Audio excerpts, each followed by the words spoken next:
अस्सलामुअलैकुम।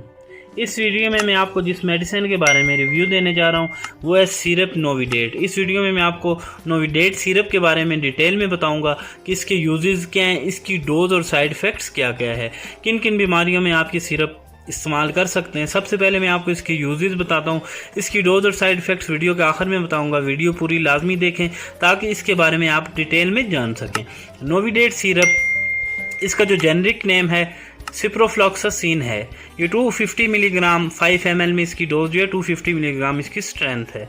Ciprofloxacin fluoroquinolone medicine के जो ग्रुप है फ्लोरोक्विनोलोन उससे बिलोंग करती है।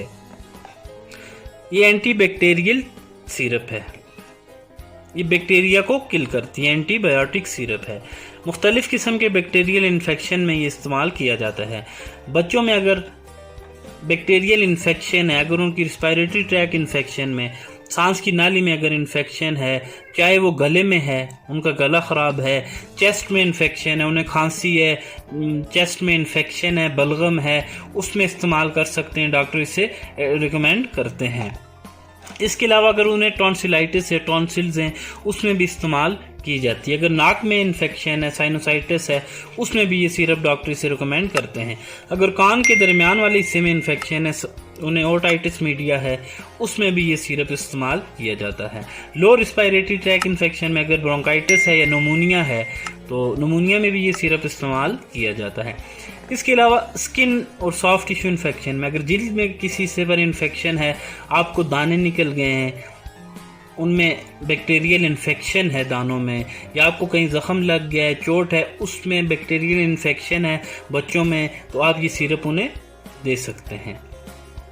इसके अलावा यूटीआई यूरिनरी ट्रैक इन्फेक्शन में, पेशाब की नाली में अगर इन्फेक्शन है, तो गुर्दों में इन्फेक्शन है, उसमें डॉक्टर ये सिरप एडवाइस करते हैं। बुखार में भी ये सिरप बच्चों को दिया जाता है। अगर आपके बच्चों को बुखार है या उन्हें टाइफाइड है, तो जिसे आम ज़ुबान में बड़े बुखार कहा जाता है, टाइफाइड है, तो उसमें भी आप ये सिरप बच्चों को दे सकते हैं, डॉक्टर एडवाइस करते हैं। इसके अलावा गैस्ट्रोइंटेस्टाइनल ट्रैक इन्फेक्शन में, अगर बच्चों के पेट में कोई इन्फेक्शन है या उन्हें डायरिया है, उनका पेट ख़राब है, उन्हें लूज मोशन है, तो और फ्लैजिल सिरप है जो मेट्रोनिडाजोल है, उसके साथ एंटीबायोटिक सिप्रोफ्लॉक्सासिन भी दी जाती है। इससे जो बैक्टीरियल इन्फेक्शन होता है उन्हें, या जो भी उन्हें अमीबा की वजह से है या बैक्टीरिया से उनका पेट ख़राब है, मोशन है, उन्हें डायरिया है, तो उससे डायरिया ख़त्म हो जाता है। इसके साथ साथ यूटीआई में मैं आपको बता दिया, यूटीआई में भी इस्तेमाल किया जाता है, स्किन में भी, बोन और जॉइंट इन्फेक्शन में भी। अगर जॉइंट्स में इन्फेक्शन है या बोन में, हड्डी में इन्फेक्शन है, उसमें भी सिरप नोविडेट इस्तेमाल किया जाता है, डॉक्टर इसे रिकमेंड करते हैं। ये सिरप इंतहाई मुफीद सिरप है बच्चों के लिए।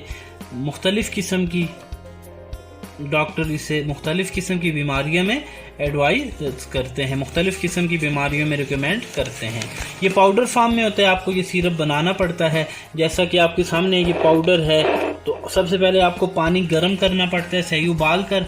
पानी उबालने के बाद आपको ये सिरप जो है बनाना पड़ता है। इसमें आप, जैसे कि इसके ऊपर निशान लगा हुआ है, यहाँ तक आपने डालना है सिरप, और इसमें पानी डालना है, और फिर इसको अच्छी तरह से हिला के ये आपका ये सिरप तैयार हो जाएगा। तो मैंने आपको इसके यूजेस बता दिए हैं। इसकी जो डोज़ है, डोज़ आप डॉक्टर जिस तरह आपको आप रिकमेंड करते हैं, वेट के हिसाब से भी रिकमेंड करते हैं, उसी तरह आप इस्तेमाल करें। इसकी जो डोज़ है 20 मिलीग्राम पर केजी बॉडी वेट के हिसाब से है।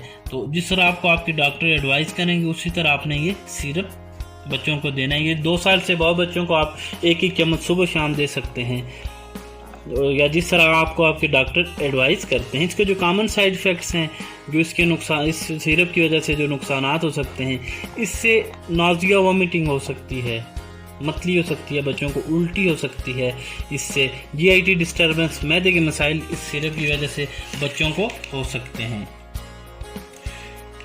इसके अलावा अगर आपके बच्चों को इससे एलर्जी हो जाती है। अगर वो सेंसिटिव है इस फार्मूले से, सिप्रोफ्लॉक्सासिन से, उन्हें अगर कोई सांस की तकलीफ़ हो जाती है या उन्हें जिस्म पर दाने निकल जाते हैं या ख़ारिश हो जाती है, इचिंग होना शुरू हो जाती है या उनको जिस्म पर, स्किन पर धब्बे आ जाते हैं, दाने निकल जाते हैं, तो आप ये सिरप दोबारा बच्चों को बिल्कुल न इस्तेमाल करवाएं, क्योंकि हो सकता है आपको इस ग्रुप मेडिसिन का जो ग्रुप है इससे एलर्जी हो उस बच्चे को, तो आप उसे ये सिरप ना दें। इस सिरप से मैदे के मसाइल हो सकते हैं, डायरिया हो सकता है इस सिरप से, जीआईटी डिस्टर्बेंस इस सिरप से हो सकती है। तो आपको मैंने इसके यूजेस भी बता दिए हैं, डोज और साइड इफेक्ट्स भी बता दिए हैं। जब आप ये सिरप तैयार कर लें तो 14 दिन के बाद ये सिरप आप बिल्कुल इस्तेमाल ना करें। इसकी डोज के हवाले से इसके ऊपर मेंशन भी है, या आप 1 साल से बहुत बच्चों को भी दे सकते हैं। इसके ऊपर मेंशन भी उन्होंने किया हुआ है 1 साल से बहुत बच्चों को कि आप ये सिरप दे सकते हैं। अगर आपको ये वीडियो पसंद आई हो तो मेरे यूट्यूब चैनल को सब्सक्राइब करें और बेल आइकन का बटन ज़रूर दबाएं ताकि ऐसी वीडियोज़ आप देखते रहें।